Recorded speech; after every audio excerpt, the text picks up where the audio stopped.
میخوام در رابطه با قانون تکامل باهاتون صحبت کنم. توی قانون تکامل ما یه چیزهایی رو در ابتدا آرزو میکنیم. دوست داریم که مثلا آدم ثروتمندی باشیم. اگر یاد گرفته باشیم که توی قانون تکامل چجوری عمل بکنیم به راحتی بهش میرسیم، ولی اگر این قوانین رو بلد نباشیم توقع داریم که هر چیزی رو که دریافت میکنیم همون موقع بهش برسیم. مثل یک زندگی فسفودی، یعنی دلمون میخواد که یه پیتزایی بخوریم، میذاریمش تو مایکروفر، دکمه‌ش هم میزنیم رو و منتظریم توی 10 دقیقه برامون درست بشه و بتونیم میلش بکنیم.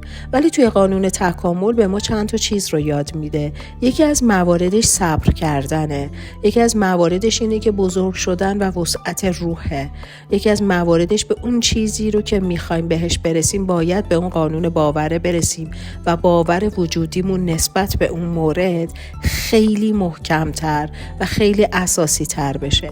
پس توی قانون تکامل یاد گرفتیم که آهسته و پیوسته پیش بریم. آهسته و پیوسته بودن ما رو به نتیجه خیلی خیلی بهتری میرسونه و یاد میگیریم که صبرمون تقویت بشه.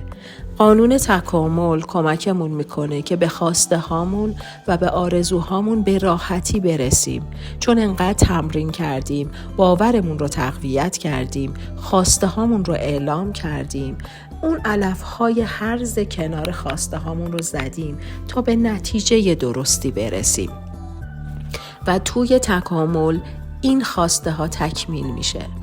این خیلی خیلی قدیمیه و یه عقبه خیلی زیادی داره. حتی تو دین اسلام هم وقتی که خدا مگه نمیتونست پیغمبر رو خیلی زود به مقام پیغمبری برسونه، همه چیز نازل بشه، حتی قرآن و خیلی حتی اسلام آشکار بشه، ولی نیومد این کار رو انجام بده.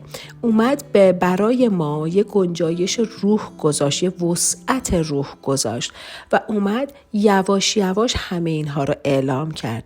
چندین بار حضرت رسول به معراج رفتن، ولی توی اون زمانی که باید اون اتفاق می افتاد به اون قانون رسیدن و به اون پیغمبری رسیدن و تکامل درشون تکمیل شد.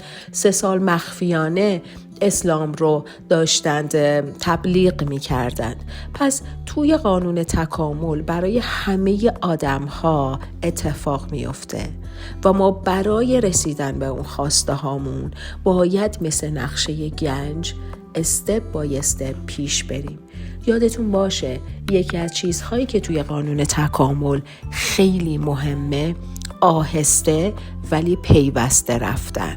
این کمکمون میکنه که ما خیلی خوب و عالی به اون چیزی که میخوایم برسیم.